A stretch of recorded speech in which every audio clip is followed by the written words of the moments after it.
Good evening. Thank you for coming. My name is Shurouq Alatrash. I'm 21 years old and I live in Beit Sahur near Bethlehem in occupied Palestine. Here is my town and this is Aboud, the Moses town.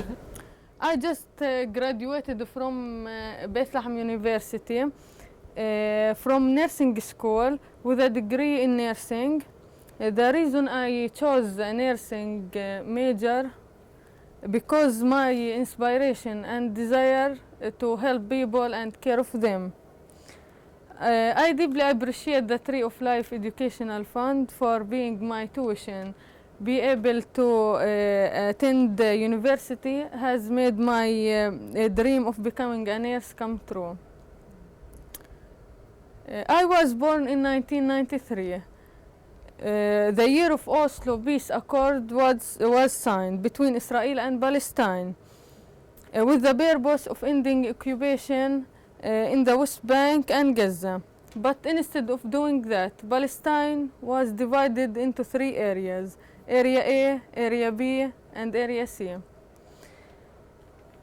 Area A under Palestinian control is only 18% of the West Bank. Area B under joint Israel and Palestine is only 18% of the West Bank. Area C, totally controlled by Israel and contain Jewish settlement, is 61% of the West Bank. For example, I live in Area A and Heba lives about a mile of my house. She lives in Area C. Sometimes I can't go to see her because the Israel set up checkpoints between Area A and Area C. In other words, the entire West Bank has been chopped up and the majority of it is under Israeli control. Except Area A is only 18% and even sometimes the Israeli soldiers come into Area A. When I was growing up, when the Peace Accords was signed, I live under total occupation. I never had the freedom to enjoying my childhood as other children in other countries. As you see, we keep losing Palestine.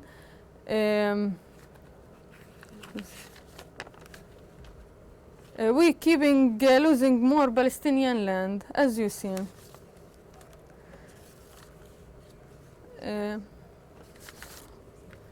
When I was 7, in 2000, the second Intifada started. We had to leave our houses every night because the Israelis had to shoot at our homes from their army base, right near Shurouq, where the wildlife and zoo are now. This is Shurouq. There was an Israeli watchtower there, and the soldiers used to watch Palestinian in Beit Sahur. And when the shooting started, we were forced to leave our homes for 4 years. My family lived as refugees in our own town. This is when I was a child. Instead of enjoying our childhood, playing, laughing, not to worry about the Israeli soldiers invading our town and homes, we saw killing, the sound of bullets, destruction, hunger, lack of medical care. And our schools were closed for years, and we live under curfew for years. This situation affects all people. They lost important years when they should live. They lost important year when they should have been in school and enjoying their lives. But instead, we live in fear, and we were forced to grow up in a challenging and risky environment. I saw when the Israel began to build the apartheid separation wall. This is the wall, as you see, which is over 25 feet in high and run through over 400 miles of the West Bank. It is more than twice as Berlin Wall and 3 times longer. The wall has closed our cities and cut through farmland, separates families and closed the West Bank into an open air prison. The Israelis built the wall on Palestinian land, of course. There is only one gate to enter and to leave our town.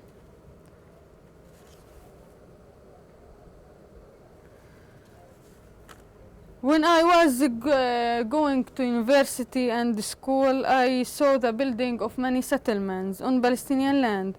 Many Jewish came from United States and other countries.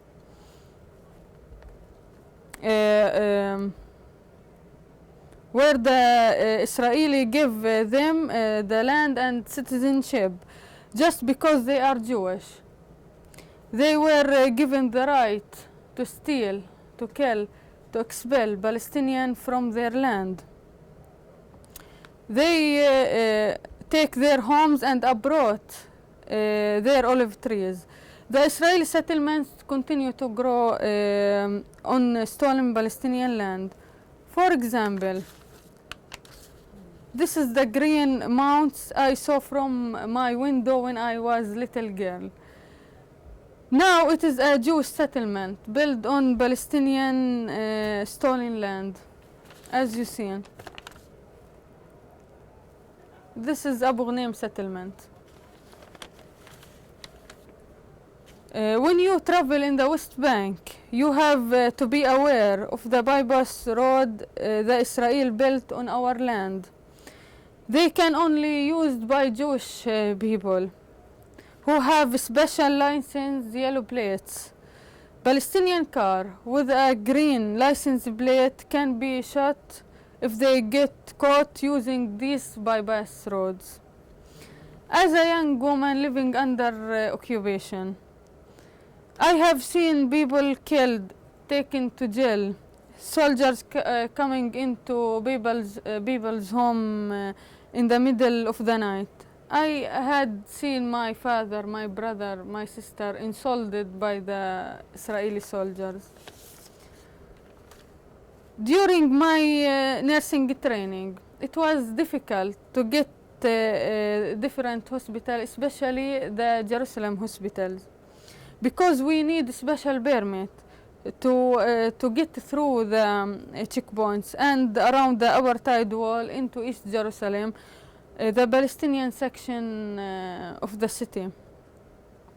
Many times the Israeli soldiers closed the roads around the hospital and throw the tear gas around the hospital when there were problems in Jerusalem, which is often. Patient, doctor, nurses are all inhale the tear gas. Sometimes Israeli soldiers enter the hospital and arrested young people who were being treated for injuries from rubber bullets the soldiers shoot at them. It has been stressful and difficult, but thankfully, and thanks to Tree of Life Educational Fund, I continue my education and follow my dream to become a nurse. Now I can give back to my community and help others. I only hope that the future of young people and their lives and education is better than it was for my generation. Thank you for listening.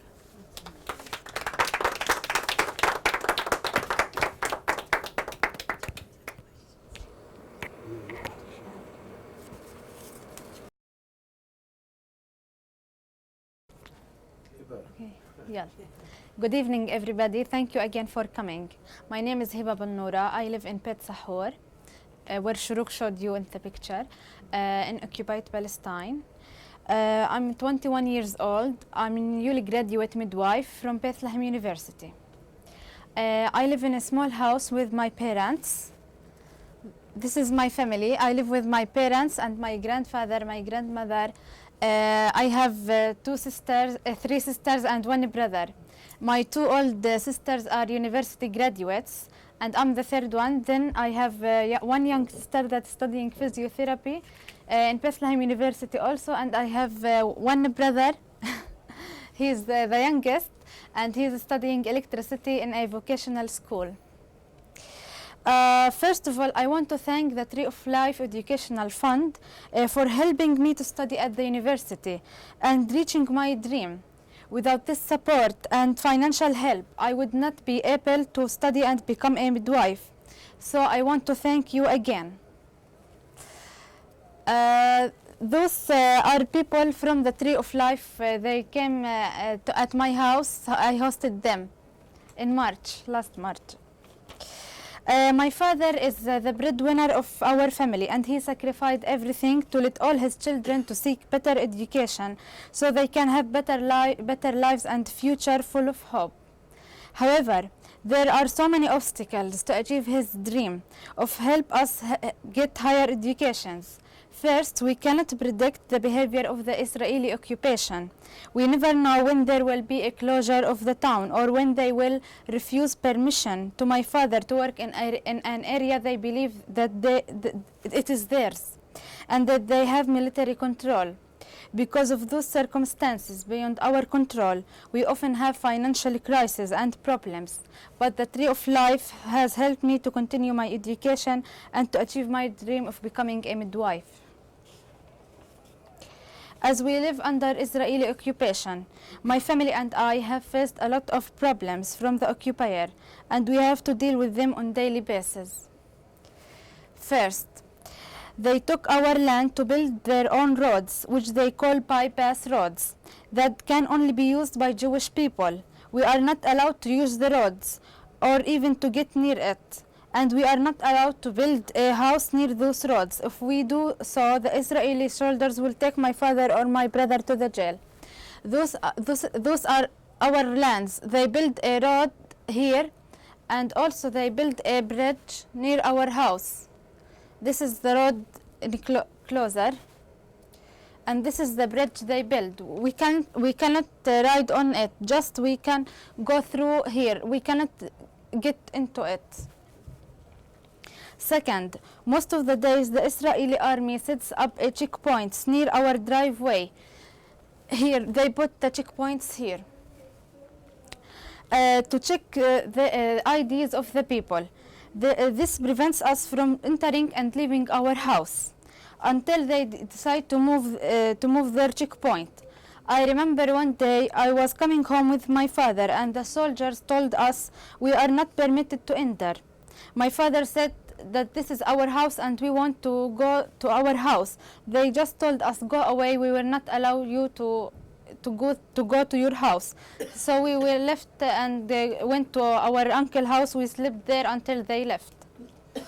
Third, Palestinians who live in the West Bank are not allowed to enter occupied East Jerusalem without permit from the Israeli military. If you do get a permit, you have to cross the checkpoint that you see in the picture. And it usually takes at least 2 hours to cross. And the permit is not easy to us to get. It takes a long time to issue it. My father and my sister are working in occupied Jerusalem, and every day they have to wake up very early to reach the checkpoint. Then there are 2,000 people waiting to pass through, as you see in the picture. It takes nearly 2 hours for them to get to work. When there were no checkpoints, it took for them just 15 minutes by car to reach their jobs. In addition, the soldiers are very abusive and curse and insult the Palestinians at the checkpoints. From my experience in the checkpoint, I suffered a lot. During my training period, I was at hospital in occupied Jerusalem, and I had to be at the hospital at 7 a.m. So I had to wake up at 4:30 a.m. to cross the checkpoint. There were always incredible overcrowding, and people are treated like cattle at the checkpoint.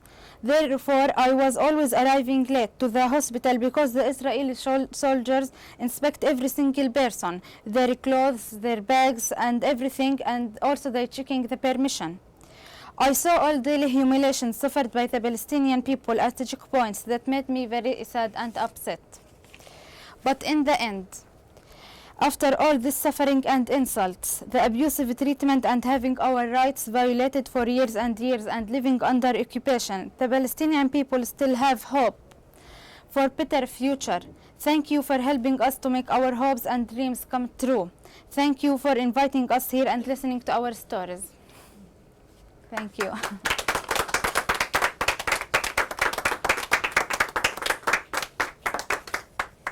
Thank you.